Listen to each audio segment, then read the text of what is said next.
So hey guys, welcome back to my channel. അപ്പോൾ finally iQOO 7 and iQOO 7 legend ഇന്ത്യയിൽ launch ആയിട്ടുണ്ട്. അപ്പോൾ പലരും ഈ സ്മാർട്ട് ഫോണിന് വേണ്ടി വെയിറ്റ് ചെയ്തിരിക്കുകയായിരുന്നു എന്ന് ഇന്ത്യയിൽ ലോഞ്ച് ആവുന്നത്. അപ്പോൾ ചൈനയിൽ ഈ സ്മാർട്ട് ഫോണിന്റെ പേര് iQOO Neo 5 എന്നാണ്. പക്ഷേ ഇന്റർനാഷണലി എല്ലായിടത്തും iQOO 7 ലെജൻഡ് എന്ന പേരിലാണ് അറിയപ്പെടുന്നത്. അപ്പോൾ ഇന്ന് ഈ വീഡിയോയിൽ ഞാൻ ഈ രണ്ട് ഫോൺസിന്റെ ഡീറ്റെയിൽസും കാര്യങ്ങളെ പറ്റിയായിരിക്കും സംസാരിക്കാൻ പോകുന്നത്. എന്തൊക്കെ പുതിയ കാര്യങ്ങളാണ് ഈ വർഷം നമുക്ക് കാണാൻ കിട്ടുന്നത്. അപ്പോൾ നിങ്ങൾക്ക് ഈ വീഡിയോ ഇഷ്ടപ്പെടുവാണെങ്കിൽ സബ്സ്ക്രൈബ് ചെയ്യാൻ മറക്കണ്ട. കാരണം വെച്ചാൽ ഇനിയും ഇതുപോലെ തന്നെ വീഡിയോസ് വന്നുകൊണ്ടിരിക്കും. പിന്നെ നോട്ടിഫിക്കേഷൻ നിങ്ങൾ ബെല്ലൈക്കണോടേക്കുക. ഞാൻ എപ്പോൾ വീഡിയോ ഇട്ടാലും നിങ്ങളുടെ ഫോണകത്ത് നോട്ടിഫിക്കേഷൻ ആയിട്ട് വരും. അതുകൊണ്ട് സബ്സ്ക്രൈബ് കൂടി ചെയ്യാം. പിന്നെ നോട്ടിഫിക്കേഷൻ ബെല്ലൈക്കണോടേക്കുക. അപ്പോൾ കൂടുതൽ സമയം കളയാതെ നമുക്ക് വീഡിയോയിലോട്ട് പോകാം. അപ്പോൾ iQOO 7 ആൻഡ് iQOO 7 ലെജൻഡിനെ കുറിച്ച് സംസാരിക്കുകയാണെങ്കിൽ ഞാൻ നേരത്തെ തന്നെ പറഞ്ഞായിരുന്നു iQOO Neo 5 എന്ന പേരിലാണ് ചൈനയിൽ ലോഞ്ച് ചെയ്തത്. അത് കാരണം അവിടെ നേരത്തെ തന്നെ ലോഞ്ച് ആയിട്ട് നമുക്ക് സ്പെസിഫിക്കേഷനും കാര്യങ്ങളൊക്കെ ക്ലിയർ ആയിരുന്നു എന്ത് വരുമെന്ന് ഈ സ്മാർട്ട് ഫോണകത്ത്. അപ്പോൾ എല്ലാം ക്ലിയർ ആയിട്ടുണ്ട്. അതേ കാര്യങ്ങൾ തന്നെയാണ് ഈ സ്മാർട്ട് ഫോണിനകത്ത് വന്നത്. അപ്പോൾ നിങ്ങൾക്ക് അറിയാം റീസെന്റ് Mi 11X എന്ന് പറഞ്ഞ സ്മാർട്ട് ഫോൺ ലോഞ്ച് ആയിരുന്നു. പിന്നെ OnePlus 9R ലോഞ്ച് ആയിരുന്നു. അപ്പോൾ ഈ മൂന്ന് ബ്രാൻഡ്സും തമ്മിൽ അടിയായിരിക്കും. പിന്നെ റിയൽമിയുടെ GT Neo ഉണ്ടായിരിക്കും. അപ്പോൾ ഈ നാല് ഫോൺസിൽ തമ്മിൽ അടിയായിരിക്കും. അപ്പോൾ നാല് ബ്രാൻഡ്സ് തന്നെയാണ്. അപ്പോൾ ഈ നാല് പേരും കൂടെ അടിയായിരിക്കും. അപ്പോൾ ഇതൊക്കെ തന്നെയാണ് നടക്കുന്നത്. അപ്പോൾ iQOO 7 ഈ മൂന്ന് സ്മാർട്ട് ഫോൺസുമായിട്ട് കമ്പീറ്റ് ചെയ്യാൻ വേണ്ടിയാണ് iQOO ഇറക്കിയത് എന്നാണ് എനിക്ക് തോന്നുന്നത്. അപ്പോൾ iQOO 7 ആൻഡ് iQOO 7 ലെജൻഡിനെ കുറിച്ച് സംസാരിക്കുകയാണെങ്കിൽ ഫസ്റ്റ് നമുക്ക് ബിൽഡ് ക്വാളിറ്റിയിൽ നിന്ന് സ്റ്റാർട്ട് ചെയ്യാം. അപ്പോൾ ബിൽഡ് ക്വാളിറ്റിയെ കുറിച്ച് സംസാരിക്കുകയാണെങ്കിൽ രണ്ട് ഫോൺസിനകത്ത് നിങ്ങൾക്ക് ഗ്ലാസ് ഫിനിഷ് ആണ് കിട്ടുന്നത്. അപ്പോൾ അതും ഒരു നല്ല കാര്യം തന്നെയായിരുന്നു. പിന്നെ മാറ്റ് ഫിനിഷും കൂടെ ഉണ്ട് രണ്ട് സ്മാർട്ട് ഫോണിനകത്ത്. പക്ഷേ iQOO 7 നിങ്ങൾക്ക് പ്ലാസ്റ്റിക് ഫ്രെയിം ആണ് കിട്ടുന്നത്. അതേസമയം iQOO 7 ലെജൻഡിനകത്ത് നിങ്ങൾക്ക് അലുമിനിയം ഫ്രെയിം അല്ലെങ്കിൽ മെറ്റൽ ഫ്രെയിം ആണ് കിട്ടുന്നത്. അപ്പോൾ ഈ ഒരു ഡിഫറൻസ് ബിൽഡ് ക്വാളിറ്റിക്കകത്ത് ഉണ്ടായിരുന്നു. പിന്നെ വേറൊരു കാര്യങ്ങളുണ്ട്. iQOO ഇപ്രാവശ്യം BMW ആയിട്ട് പാർട്ണർഷിപ്പ് ചെയ്തിട്ടുണ്ട്. അപ്പോൾ iQOO 7 ആൻഡ് iQOO 7 ലെജൻഡിന്റെ കേസിനകത്ത് നിങ്ങൾ ഒരു കാര്യം നോട്ടീസ് ചെയ്ത് കാണാമായിരിക്കും. അത് ബ്ലൂ കളർ വൈറ്റ് കളറിനകത്തൊക്കെ വരുന്നുണ്ട്. അതിന്റെ സൈഡിനകത്ത് ലൈൻസ് ഒക്കെ വരുന്നുണ്ട്. അപ്പോൾ ഈ ഒരു ഗുണം ഉണ്ടായിട്ടുള്ള BMW ആയിട്ട് പാർട്ണർഷിപ്പ് ചെയ്തിട്ടുണ്ട്. വേറൊന്നും ഗുണമൊന്നും ഇതുവരെ ഒന്നും ഉണ്ടായിട്ടില്ല. അപ്പോൾ ഇതേ ഉള്ളായിരുന്നു ഇതിനകത്തും. അപ്പോൾ ഇതൊക്കെ തന്നെയായിരുന്നു ബിൽഡ് ക്വാളിറ്റിയും കാര്യങ്ങളെ പറ്റി. പിന്നെ വേറെയും ചില കാര്യങ്ങളുണ്ട്. രണ്ട് സ്മാർട്ട് ഫോൺസിനകത്ത് നിങ്ങൾക്ക് ഹെഡ്ഫോൺ ജാക്ക് കിട്ടുന്നില്ല. പിന്നെ രണ്ട് ഫോൺസിനകത്ത് നിങ്ങൾക്ക് SD കാർഡ് സ്ലോട്ട് കിട്ടുന്നില്ല. രണ്ട് സിമ്മേ നിങ്ങൾക്ക് ഇടാൻ പറ്റത്തുള്ളൂ. അപ്പോൾ ഇതൊക്കെ തന്നെയുള്ള ഡിസൈൻ ആൻഡ് ബിൽഡ് ക്വാളിറ്റിയെ പറ്റി എനിക്ക് തോന്നുന്നു എല്ലാവർക്കും ഈ ഡിസൈനൊക്കെ ഇഷ്ടപ്പെടുമായിരിക്കും എന്നാണ് എനിക്ക് തോന്നുന്നത്. അപ്പോൾ ഇതേ ഉള്ളായിരുന്നു ഇതിനകത്ത്. അപ്പോൾ നെക്സ്റ്റ് രണ്ട് സ്മാർട്ട് ഫോൺസിന്റെ ഡിസ്പ്ലേ കുറിച്ച് സംസാരിക്കുകയാണെങ്കിൽ നല്ല ഡിസ്പ്ലേ തന്നെയാണ് നിങ്ങൾക്ക് രണ്ട് സ്മാർട്ട് ഫോണിനകത്ത് നിങ്ങൾക്ക് കിട്ടുന്നത്. അപ്പോൾ 6.62 ഇഞ്ചിന്റെ നിങ്ങൾക്ക് AMOLED ഡിസ്പ്ലേ ആണ് കിട്ടുന്നത്. അത് 1080p കൂടെയാണ്. പിന്നെ 120 ഹെർട്സിന്റെ റിഫ്രഷ് റേറ്റ് സ്ക്രീൻ ആയിട്ടാണ് ഈ രണ്ട് സ്മാർട്ട് ഫോൺസ് വരുന്നത്. പിന്നെ 300 ഹെർട്സിന്റെ ടച്ച് സാമ്പിൾ റേറ്റും ഉണ്ട്. അപ്പോൾ അതും ഒരു നല്ല കാര്യം തന്നെയായിരുന്നു ഈ സ്മാർട്ട് ഫോണാണ് നിങ്ങൾക്ക് കിട്ടുന്നത്. പിന്നെ 394 ppi സ്ക്രീനും ഉണ്ട്. HDR10+ സപ്പോർട്ട് ചെയ്യുന്നുണ്ട്. അപ്പോൾ അതും ഒരു പൊളി കാര്യം തന്നെയായിരുന്നു ഈ സ്മാർട്ട് ഫോണകത്ത്. പിന്നെ 1300 നിറ്റ്സിന്റെ പീക്ക് ബ്രൈറ്റ്നസ് ഉണ്ട്. ഇപ്പൊ നിങ്ങൾ വേറത്തെ ഒരു ഫോൺ യൂസ് ചെയ്യുകയാണെങ്കിൽ ഒരു കുഴപ്പവും വരത്തില്ല ഈ സ്മാർട്ട് ഫോണകത്ത്. ഓവറോൾ നമുക്ക് പറയാൻ പറ്റും ഡീസന്റ് ആയ കാര്യങ്ങൾ തന്നെയാണ് ഡിസ്പ്ലേക്ക്. അത് നല്ല തന്നെയാണ് അവരെല്ലാം ചെയ്തത്. അപ്പോൾ ഇതോടെ തന്നെ iQOO 7 സീരീസിന്റെ ഡിസ്പ്ലേ കുറിച്ചൊന്നും കഴിഞ്ഞിട്ടില്ല. വേറൊരു സംഭവം കൂടെ ഉണ്ട് ഈ സ്മാർട്ട് ഫോൺസിന്റെ ഡിസ്പ്ലേ കുറിച്ച്. അപ്പോൾ നിങ്ങളൊരു കാര്യം കേട്ട് കാണായിരിക്കും ഇപ്രാവശ്യത്തെ iQOO 7 നിങ്ങൾക്ക് രണ്ട് ചിപ്സെറ്റ് കിട്ടുന്നുണ്ട്. ഒന്ന് സാധാരണ സ്നാപ്ഡ്രാഗന്റെ ആണ്, ഒന്ന് pixel work iris Y display ആണ്. ഈ pixel work iris Y display ചെയ്യുന്നത് വെച്ച് ഇപ്പൊ നിങ്ങൾ എന്തെങ്കിലും മൂവി വാച്ച് ചെയ്യോ അല്ലെങ്കിൽ ഗെയിം കളിക്കുകയാണെന്ന് വെച്ചോ, അത് 30 FPS ആണെങ്കിൽ അത് 60 FPS കൺവേർട്ട് ചെയ്യും. ഇപ്പൊ നിങ്ങൾ 60 FPS ഗെയിം കളിക്കുകയാണെങ്കിൽ 120 FPS അത് കൺവേർട്ട് ചെയ്യും. അപ്പോൾ ഇതുപോലത്തെ കാര്യങ്ങളാണ് ഉള്ളത്.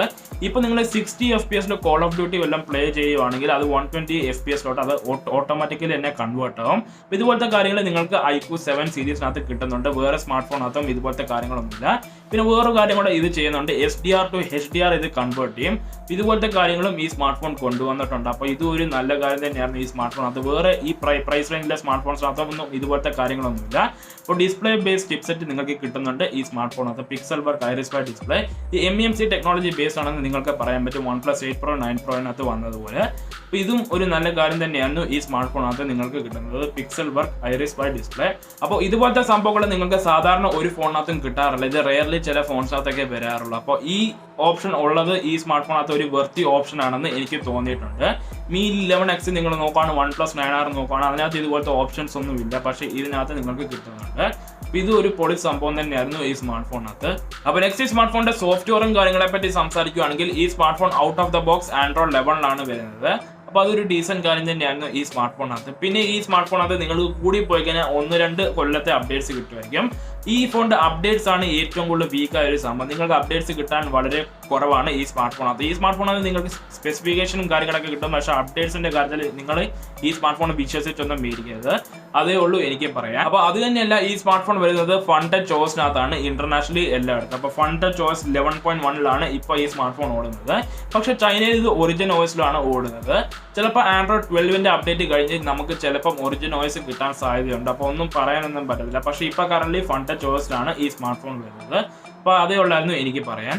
അപ്പോൾ നെക്സ്റ്റ് ഈ സ്മാർട്ട് ഫോൺസിന്റെ പ്രോസസ്സറും കാര്യങ്ങളെ പറ്റി സംസാരിക്കുകയാണെങ്കിൽ iQOO 7നകത്ത് നിങ്ങൾക്ക് സ്നാപ്ഡ്രാഗൺ 870 ആണ് കിട്ടുന്നത്. അപ്പോൾ 870 നിങ്ങൾക്ക് 865 ആയിട്ട് കണക്കാക്കപ്പെടാം. അപ്പോൾ ഇതേ ഉള്ളൂ എനിക്ക് പറയാൻ. പിന്നെ iQOO 7 ലെജൻഡിനകത്ത് നിങ്ങൾക്ക് സ്നാപ്ഡ്രാഗൺ 888 ആണ് കിട്ടുന്നത്. അപ്പോൾ ഇത് ഫ്ലാഗ്ഷിപ്പ് പ്രോസസ്സറാണ് ഈ സ്മാർട്ട് ഫോണകത്ത് നിങ്ങൾക്ക് കിട്ടുന്നത്. അപ്പോൾ ഇതും ഒരു നല്ല കാര്യം തന്നെയാണ് ഈ സ്മാർട്ട് ഫോണകത്ത് നിങ്ങൾക്ക് കിട്ടുന്നത്. അപ്പോൾ അത് തന്നെയല്ല, ഈ സ്മാർട്ട് ഫോണകത്ത് നിങ്ങൾക്ക് UFS 3.1ന്റെ സപ്പോർട്ട് കിട്ടുന്നുണ്ട്. പിന്നെ LPDDR4Xന്റെ സപ്പോർട്ട് കിട്ടുന്നുണ്ട്. അപ്പോൾ ഇതും ഒരു നല്ല കാര്യം തന്നെയായിരുന്നു ഈ സ്മാർട്ട് ഫോണകത്ത് നിങ്ങൾക്ക് കിട്ടുന്നത്. അപ്പോൾ ഇതൊക്കെ തന്നെയാണ് പെർഫോമൻസും കാര്യങ്ങളെ പറ്റി. ഇപ്പോൾ നിങ്ങൾ ഗെയിമിങ്ങിന് ഒരു സ്മാർട്ട് ഫോൺ വാങ്ങിക്കുകയാണെങ്കിൽ നിങ്ങൾക്ക് ഏത് ഫോൺ വേണമെങ്കിലും വാങ്ങാം. iQOO 7 അല്ലെങ്കിൽ iQOO 7 ലെജൻഡ്. iQOO 7 എനിക്കൊന്ന് ഒരു ജനറേഷൻ പിന്നോട്ടാണ്, പക്ഷേ iQOO 7 ലെജൻഡ് ഇപ്പോഴത്തെ ജനറേഷന്റെ ചിപ്സ് എല്ലാം ഓടുന്നത്. ഫ്ലാഗ്ഷിപ്പ് സീരീസിനെ കുറിച്ച് സംസാരിക്കുകയാണെങ്കിൽ അപ്പോൾ ഇതുള്ള പ്രോസസ്സറും കാര്യങ്ങളെ കുറിച്ച്. അപ്പോൾ റീസെന്റ് ഒരു ന്യൂസ് വന്നായിരുന്നു, സ്നാപ്ഡ്രാഗൺ 888 ഹീറ്റിംഗ് ഇഷ്യൂസും കാര്യങ്ങളൊക്കെ ഉണ്ടായിരുന്നെന്ന്. അപ്പോൾ ഇതുപോലത്തെ കാര്യങ്ങളൊക്കെ ന്യൂസിനകത്തൊക്കെ വന്നായിരുന്നു. അപ്പോൾ അത് കാരണം iQOO 7 വേറൊരു സംഭവം കൂടെ ചെയ്തിട്ടുണ്ട്, അല്ലെങ്കിൽ iQOO വേറൊരു സംഭവം കൂടെ ചെയ്തിട്ടുണ്ട്. അതാണ് സ്പെഷ്യൽ കൂളിംഗ് സിസ്റ്റം രണ്ട് സ്മാർട്ട് ഫോണകത്തും കൊണ്ടുവന്നിട്ടുണ്ട്. അപ്പോൾ iQOO 7നകത്ത് നിങ്ങൾക്ക് ഗ്രാഫൈറ്റ് കൂളിംഗ് ലെയർ ആണ് കിട്ടുന്നത്. അപ്പോൾ അതും നല്ല കാര്യം തന്നെയാണ്. പിന്നെ iQOO 7 ലെജൻഡിനകത്ത് നിങ്ങൾക്ക് പേപ്പർ കൂളിംഗ് ചേമ്പർ ആണ് കിട്ടുന്നത്. അപ്പോൾ ഇതും ഒരു നല്ല കാര്യം തന്നെയായിരുന്നു രണ്ട് സ്മാർട്ട് ഫോണകത്തും. ഇപ്പോൾ നിങ്ങൾക്ക് അറിയാം ഡിസ്പ്ലേ ചിപ്സെറ്റ് ഉണ്ട്, പിന്നെ സ്നാപ്ഡ്രാഗൺ 888 ഉണ്ട്, സ്നാപ്ഡ്രാഗൺ 870 ഉണ്ട്. അപ്പോൾ ഹീറ്റിംഗ് കൂടുതലായിരിക്കും. അതുകൊണ്ട് അവർ കൂളിംഗ് സിസ്റ്റം രണ്ട് സ്മാർട്ട് ഫോണകത്തും വെച്ചിട്ടുണ്ട്. എനിക്ക് തോന്നുന്നു ഈ സ്മാർട്ട് ഫോൺ അവർ ഗെയിമേഴ്സിനാണ് കൂടുതലും ടാർഗറ്റ് ചെയ്തിരിക്കുന്നത്. അതുകൊണ്ടാണ് അവർ ഈ സ്മാർട്ട് ഫോൺ ഉണ്ടാക്കിയെന്നാണ് എനിക്ക് തോന്നുന്നത്. അവരുടെ ലോഞ്ച് ഇവന്റിനകത്ത് പറഞ്ഞിട്ടുണ്ട്, ഫ്രീ ഫയറോ നിങ്ങൾ എന്തെങ്കിലും ഗെയിം കളിക്കുകയാണെങ്കിൽ 120 FPS സപ്പോർട്ട് ചെയ്യും, 60 FPS സപ്പോർട്ട് ചെയ്യും. ഇതുപോലത്തെ കാര്യങ്ങൾ അവർ ലോഞ്ച് ഇവന്റിനകത്ത് പറഞ്ഞിട്ടുണ്ട്. അപ്പോൾ ഗെയിമേഴ്സിന് വേണ്ടിയായിരിക്കും ഈ സ്മാർട്ട് ഫോൺ എന്നാണ് എനിക്ക് തോന്നുന്നത്.